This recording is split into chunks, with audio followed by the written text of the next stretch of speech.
Whitey, are you comfortable with this? Because this is like way out of my realm. Comfortable with, with me? I'll bet you I can be comfortable with anything you can throw at me. All right, okay. Okay, so last night we had an interesting situation here.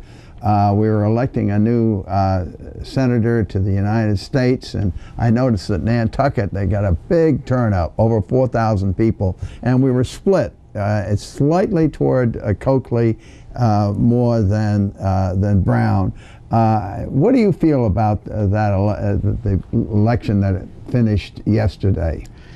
Well, I walked out after I had turned in my vote, and it ran in the machine, and I tried to see the little display, and it said something like about 1896, close to 2000. That must have been around noon. Exactly at noon, just about. I walked in almost dead on noon, and I walked away and said, wow, this is going to be this is something. You know, I feel there's a statement being made. And I had talked to a bunch of guys in the locker room and hockey and different people, and I was hearing all kinds of opinions. I had a feeling that maybe Martha Coakley would not win. I already had, I was predisposed to the idea that I just didn't see enough of her campaign. I thought she was maybe not aloof, but perhaps not engaged. I felt that she was, well, you know what it reminded me of? Gore and Kerry. And it just, the fight wasn't there. And I was just thinking, here Ted had put in 47 years. Those weren't easily won years. You know, you look at the end product and all of what he's done for us, but he fought a long distance and he really communicated with a lot of people. And I thought, you just don't fill his shoes. I don't think either party is going to fill his shoes at this point. But the bottom line is we had to elect somebody, and I think it was, for me, it seemed like more of a mandate vote. I don't think people are listening to the average Americans. We have paid too much. We're spending too much. I mean, quite frankly, I like Kennedy. He said, you know, I didn't want to do a Ralph Nader vote, but I was very tempted to vote for this young kid because he was just saying, cut the spending. I mean, hey, cut the spending, and we might have something to spend on ourselves. And we might be able to afford even the you know, health package, which I still think, you know, it may be problematic, but I think it could be sorted out. But who knows? I mean, they did say that they were going to try to vote that through even before the election, you know, and pick the Senate version. For me, I was a little bit let down by the Democrats. I'm not. I have to say, Scott Brown did not interest me, nor did his centerfold on Cosmopolitan. I could care less. I mean, that was kind of fun. Everybody's got everything in these days and in this day and age. But I was uncomfortable that we have, either way, it was going to be a very freshman senator, no matter who it was. And that would be hard shoes to fill. Ted was a freshman when he came in. That's true. And it struck me as that, will these people really be able to hang in there for, you know, close to 40 or 30 years if they're lucky? And I'm a little frustrated because one thing I did like about Brown was he wants to treat the Al-Qaeda, who is at war with us. And I'm not fond of the situation going on and on without, you know, we need to declare war on that particular group of people. They are after us. They've made it clear. Now, I also, Brown really made a case of all that money that gets spent on these people for a, quote, fair trial, and they're just mocking us. I don't like to be a shamed country when we've tried so hard everywhere we've gone. We've done a good job fumbling, but ethically and morally, Americans are really the most amazing people in the world. You know, they got a great resiliency. I was reading an article in the Atlantic Monthly about how we've recovered from all of these various situations in the past, and they go right back to the Civil War and all of these kind of things. Now, do you think the fact that Ted's position, was there any sympathy that you saw? We've got to fill his shoes somehow. I didn't hear much of that, except in passing. There wasn't sort of a, we've got to find somebody really great for Ted. He was sort of lost in the shuffle. I think it was definitely lost in the primary, or somehow the primary didn't well, maybe it didn't get on my screen. I looked for it and looked for news about it. I mean, I don't have TV, so I don't get too much news. I mean, I raised all my children, all the 4 kids, without TV. How are you going to see this program?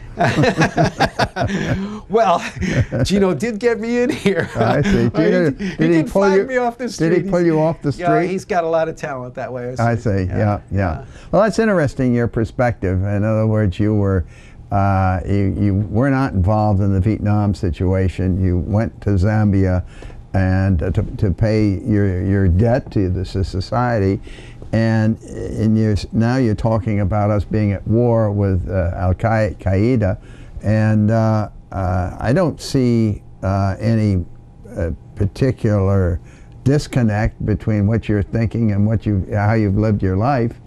I think it's quite interesting. Now, what do you think is going to happen from now on? In other words, the Republicans have turned over the apple cart, and what do you think is going to happen as far as the fallout of this great change? Well, the Democrats are going to scratch their head. Hopefully, they'll take a good look and examine that America's really putting their foot down. But they also have to look at the Republican machine that knew better, knew that this was this is a very serious seat to win. And they had their automatic phone calls coming from Arizona, Florida, you name it. I mean, I had more than 14 or 15 calls. I didn't get any. Well, maybe because I'm as an independent or something like that, perhaps. At least I don't think I got any. Well, maybe, I mean, I'm supposed to be on the do not call list. And, really? But as an independent, I think they were going for the independent voter, and I'm not really an independent. I call myself a constitutional nationalist, and that's a small party of at least myself, but I believe in the original Constitution. But don't you think that the Republicans found this as a target of opportunity? Oh, absolutely. They wouldn't have paid any attention to this until they saw which way the wind was blowing. Well, why didn't the Democrats see that? I mean, it's just like scratching. They probably got complacent about sort of saying it's Ted's seat, it belongs to the Democratic Party. And I mean, I don't know what the thinking was, but obviously it wasn't well thought out, or she wouldn't have been off in Washington trying to raise money. Right. It's kind of interesting, especially in this time period. Who would have anticipated this a year ago? Yes. Yeah.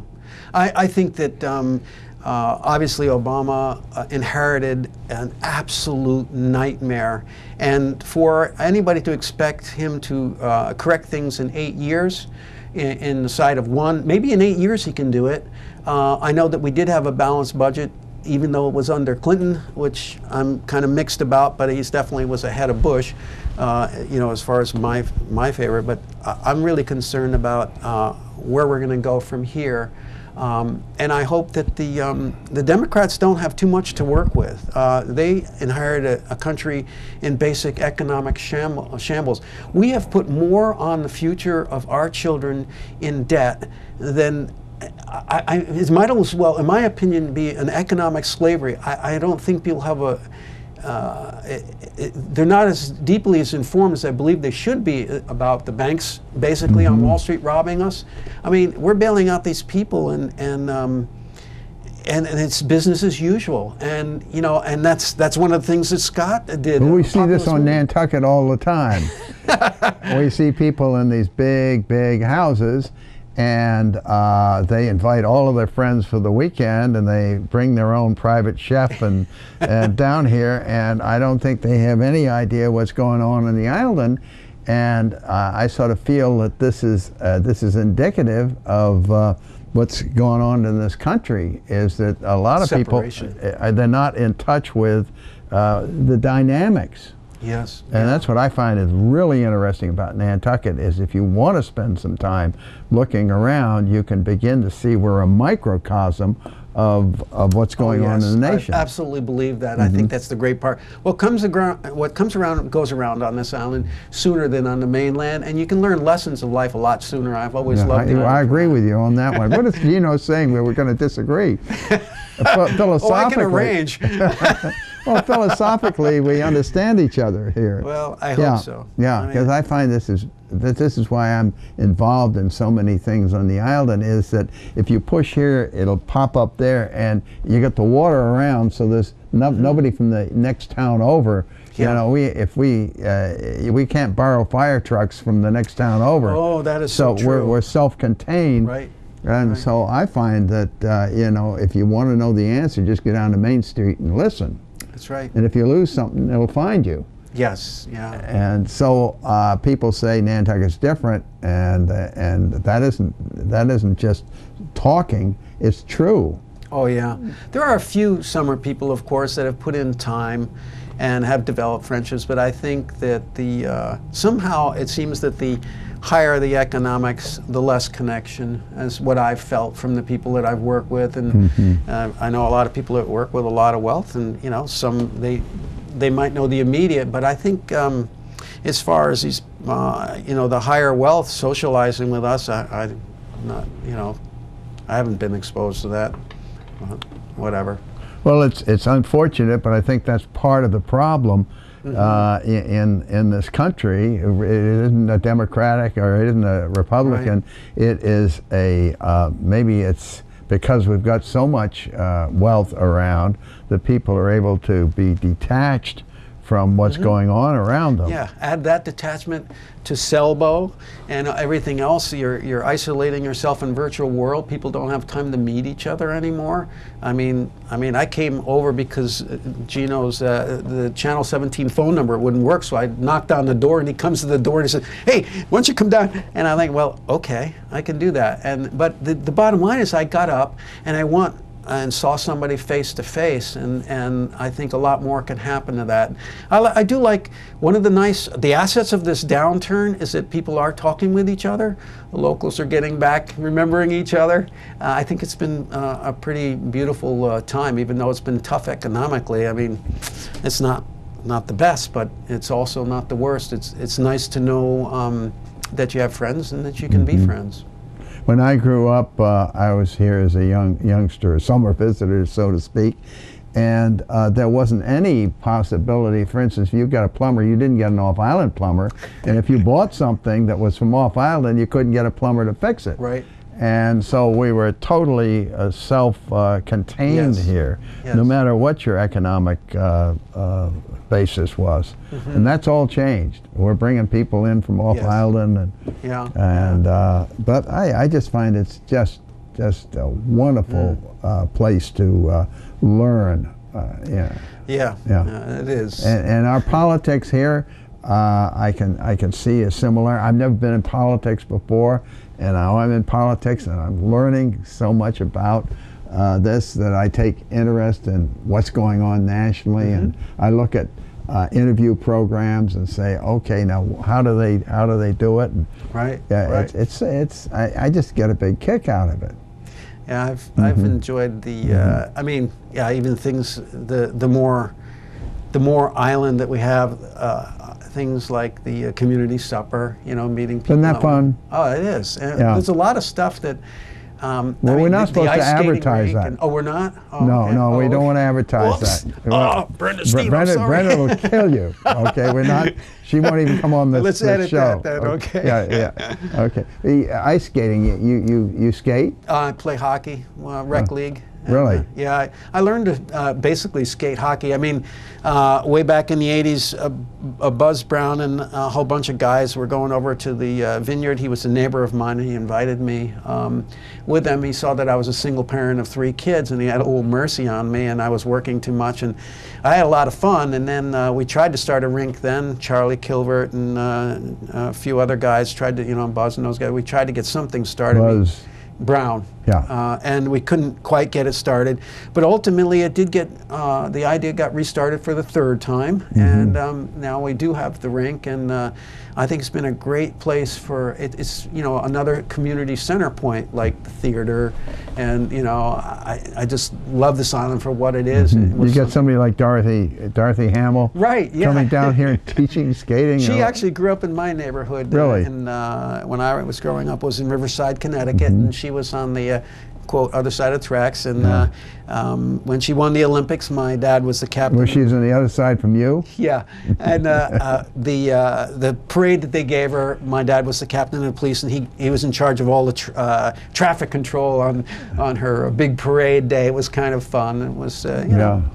But that's a wonderful thing that's happening on this island. Yeah. She's teaching our young people to how to figure skate. Well, yeah, when you think of you know, Bambi's kid and Bambi AJ. Malesko, AJ and what Tom and those guys and all the people at the beginning, how they brought a lot of you know, sunlight into that rink. And you know, my daughter Gabrielle, the daughter I lost, she took some lessons from AJ's camp, and at the same time she did very well when she was in her junior high age and played hockey and at her school in Connecticut, and they had 23 out of 24, 23 wins out of 24 really for 2 seasons. This is amazing. She was the only girl on the team. Yeah.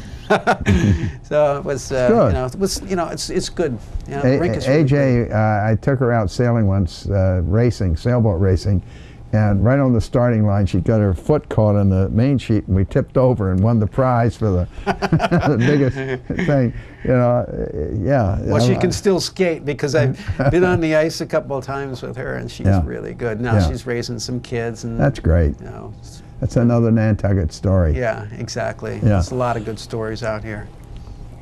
Well, Peter, it's been nice talking to you, even though we've never met before. I don't think we've met before. And it's just been fun to just step right in and start talking and find out who we are and why we're here. And thank you very much. And maybe we'll have you back on the program in the near future. So, all right. Well, thank you very much. Right. Take care. Take care.